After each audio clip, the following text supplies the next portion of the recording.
बॉलीवुड में किस्मत आजमाना कोई आम बात और आसान बात नहीं है।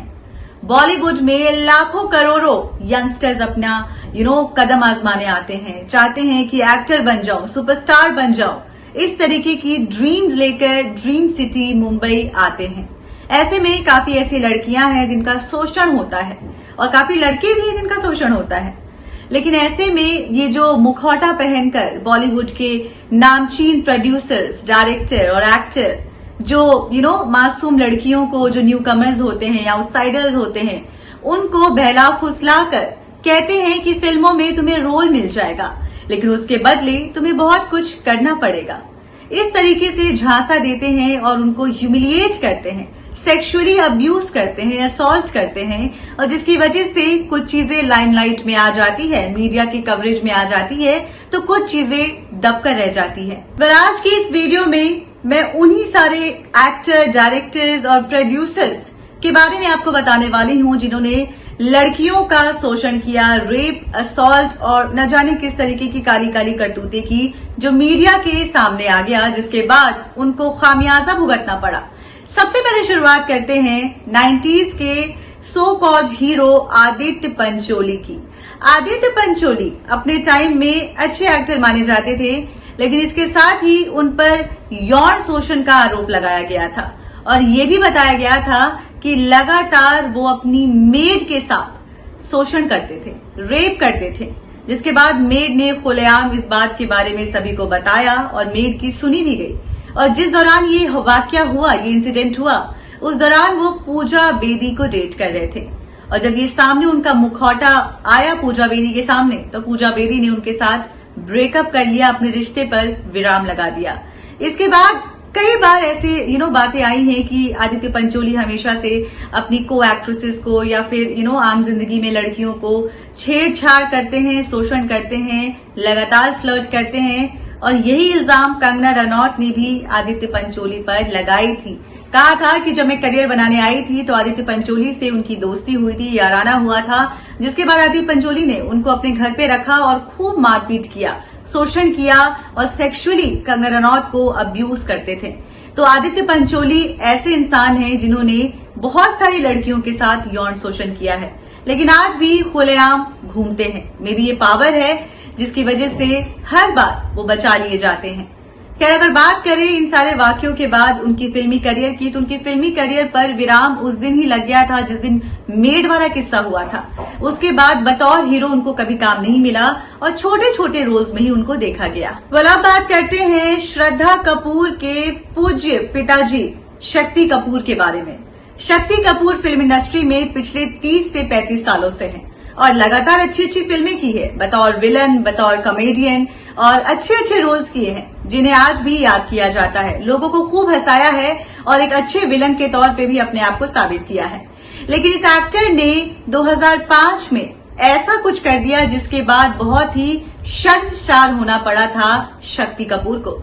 हुआ ऐसा था कि एक स्टिंग ऑपरेशन के दौरान 2005 में ये देखा गया कि शक्ति कपूर मासूम इनोसेंट लड़कियों को बुलाते हैं और वहां पे कहते हैं कि तुम अपने कपड़े उतारो, सेक्सुअली उन्हें असॉल्ट करते हैं और कहते हैं कि ये करोगी तो ही तुम्हें फिल्म मिलेगा। और कास्टिंग काउच का हिस्सा बनते हुए नजर आए थे शक्ति कपूर।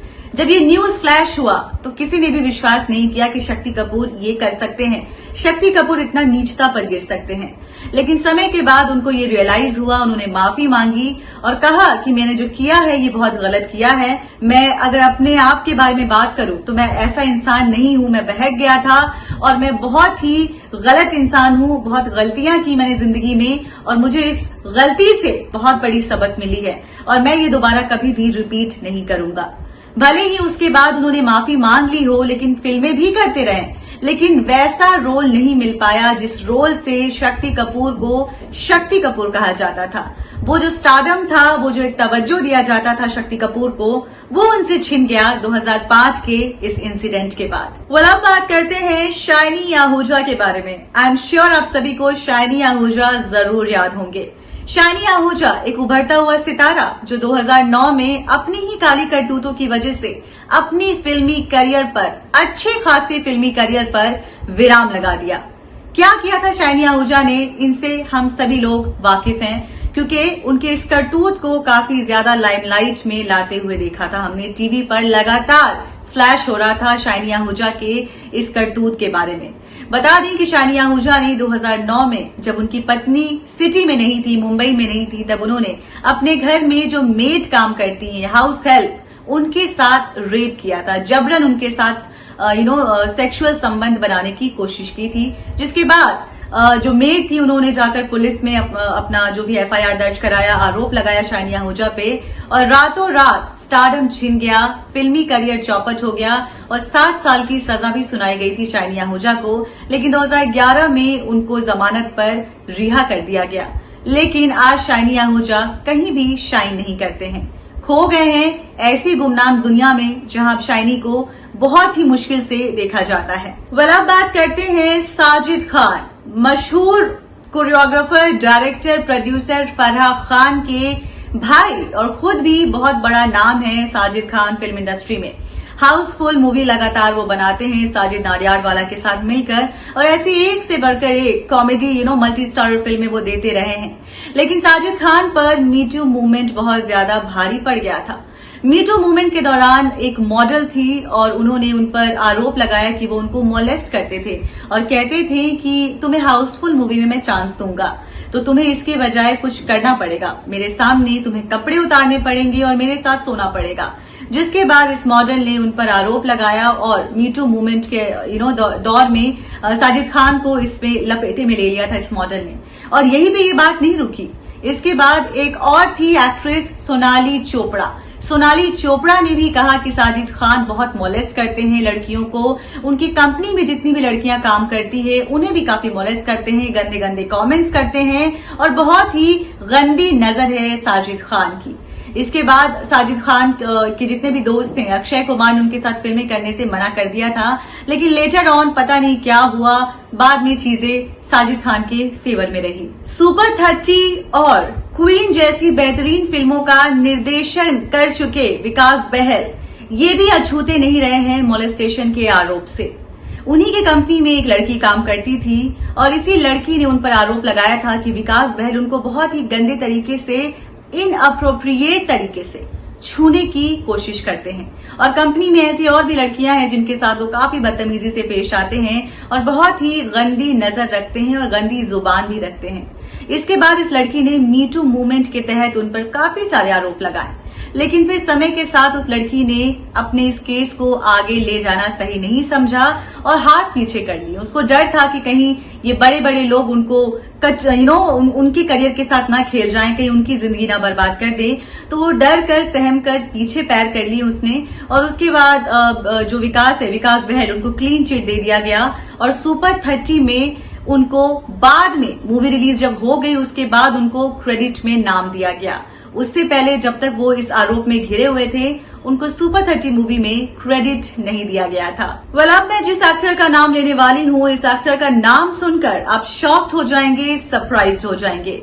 ये एक्टर इस दुनिया में अब नहीं है, लेकिन इनके काम को बहुत सराहा जाता था, इनकी एक्टिंग को बहुत सराहा जाता था, बहुत ही वर्सेटाइल एक्टर थे।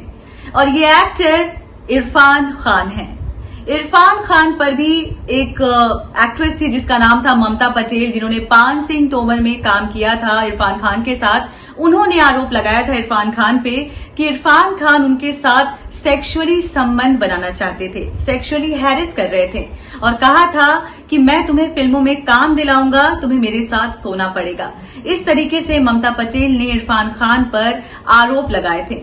ये आरोप खारिज कर दिया गया था, लेकिन ममता पटेल बहुत लंबे समय तक मीडिया में आकर कहने लगी थी कि इरफान खान ने मेरा रेप करने का कोशिश किया है। आखिरी नाम मैं लेना चाहूंगी अनुराग कश्यप का। बेहतरीन फिल्म मेकर हैं, बेहतरीन फिल्में बनाते हैं, गैंग्स ऑफ वसेपुर सभी को याद होगा, और उसके बाद बैक टू बैक अलग किस्म की फिल्में बनाते हैं, अलग सब्जेक्ट पर फिल्म बनाते हैं। उन पर यौन शोषण का आरोप लगाया था अभिनेत्री पायल घोष ने। काफी विवादित मुद्दा था, काफी ज्यादा लाइमलाइट में रहा और सबने ये कह दिया कि ये बात बिल्कुल गलत है कि अनुराग कश्यप ऐसा कुछ कर सकते हैं। उनके सपोर्ट में तमाम बॉलीवुड की अभिनेत्रियां खड़ी हुई, जैसे कि तापसी पन्नू, स्वरा भास्कर, सोनम कपूर और काफी सारी ऐसी नामचीन एक्ट्रेसेस अनुराग कश्यप के हित में खड़ी हुई थी और कहा था कि पायल घोष गलत कह रही है, गलत इल्जाम लगा रही हैं। लेकिन क्या सच है क्या झूठ है, ये तो पायल घोष और अनुराग कश्यप ही जानते हैं। वेल, बॉलीवुड में ऐसे कई सारे लोग हैं जो फिल्म देने का लालच देते हैं इनोसेंट लड़कियों को, इनोसेंट लड़कों को, और अपने चंगुल में फंसाते हैं, उनसे गलत तरीके से बर्ताव करते हैं और उनके वीडियोस लीक करते हैं, उनका यौन शोषण करते हैं, और ना ही तो उनको काम ही मिलता है और ना ही इज्जत ही मिलती है।